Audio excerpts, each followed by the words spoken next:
driving very agitated, hitting cars, and then we saw him throwing his watch and his gloves down.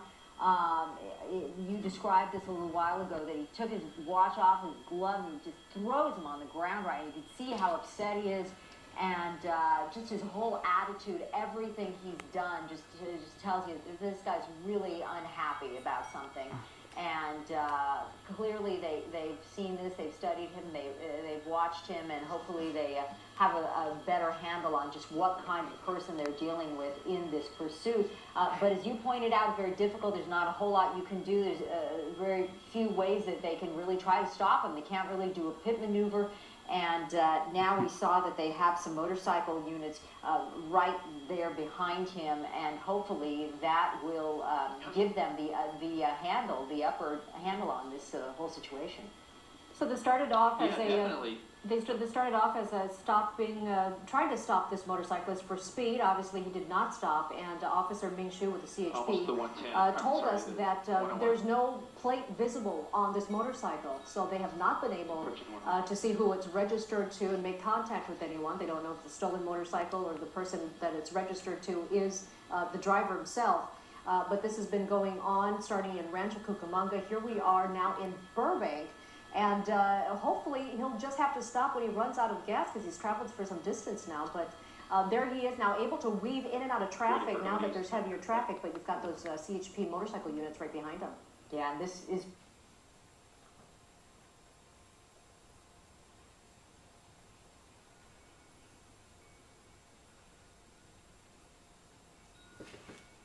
Exit there for a moment. He went through that intersection and then went right back on the freeway. It was a kind of a dangerous move there, passing a car on the right-hand side. He is northbound 170 at this point, coming up to Chandler you think it Boulevard. feels good on his hand? Still northbound on that 170 freeway.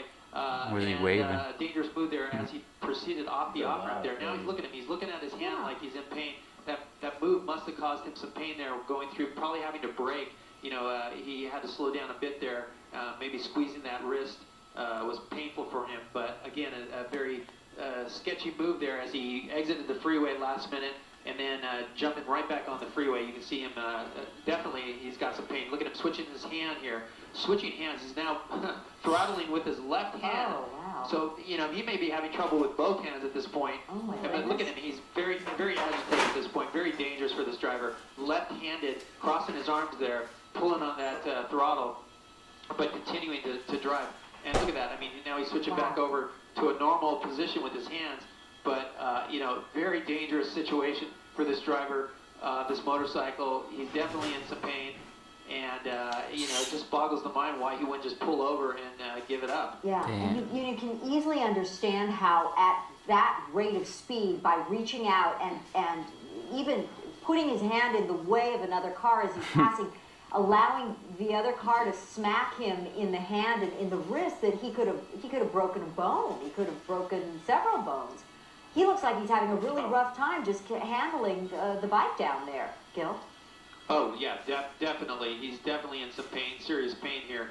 But he continues on. You know, look at him. I mean, I mean, maybe he's playing this up for us. I don't know. But certainly when he hit that vehicle with his left hand, it definitely broke his watch. So you can imagine at the speeds he was traveling at the time, about 80 miles an hour, hitting someone's mirror like that, or the vehicle at the very least, He almost is looks going like to do he's some crying. major damage. Yeah. Yeah, exactly. Yeah, you he's gotta wonder. bowing down his head. You got to wonder. I mean, like you said, this could be simply some drama, you know, created by someone who knows that he's being followed and wants to play it up. But it also could easily be someone who is in a great deal of pain. You know, sometimes when you injure yourself, it doesn't really kick in. The shock at first kind of masks the pain, and then after a while, you really begin to feel it. And that might be... It could well be what we're seeing right now. He could have easily injured himself very seriously. Oh, this is very dangerous here. You know, he's picked up speed here really fast. He's approaching traffic on the 170 coming up to Roscoe. The traffic is always heavy here. There's a new bridge that they built here, commuter lanes here to get on that 5 freeway. We can see out the window that the traffic is backed up. You can see him passing cars. He's starting to slow down, shaking his wrist there, but very dangerous. Approaching the traffic, he speeds up. You know, it really speaks to this guy's mental status. I mean, thinking about you know, just the cars changing lanes. Look at that, real close to that motorcycle, almost hit it. Almost hit that fellow motorcyclist there. You know, the question is, how can he control this motorcycle any further in all this pain? Yeah, Gil, thank you. Let's go to the phone right now. We have Officer Vince Ramirez with the CHP. And Officer Ramirez, can you tell us, you've got some motorcycle units behind this guy, right? That is correct. It looks like we have a couple of motorcycle units behind this vehicle. Again, you know, each of these pursuits is different.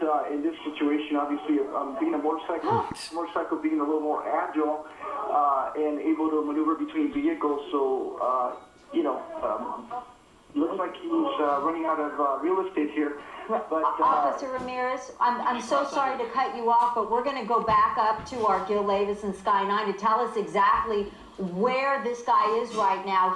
He obviously went off the freeway into a construction zone of some sort. Where does this lead him, Gil?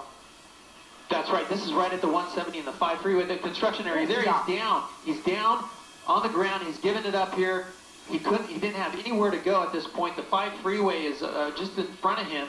And you can see he's just in agony there. But he went off into the construction area on that 170. There's officers with the guns drawn, both motor officers there with the gun drawn. They're talking to him at this point. They're seeing if he's going to resist or not, but he's not moving. And there he's not complying with the officers. They want him to lay down, lay flat, and that's what he's done now. They've had to make him get into that position because he's not responding. There they go. The officer's doing a great job here, putting the cuffs on him. But this pursuit is over in a very dangerous spot. This motorcyclist had nowhere to go as he got into that construction zone right there in the midst of the 170 and the 5 interchange here near Pacoima. Wow. Yeah, he's not resisting. The suspect is now in custody. He's not resisting now at all, and this is one of the few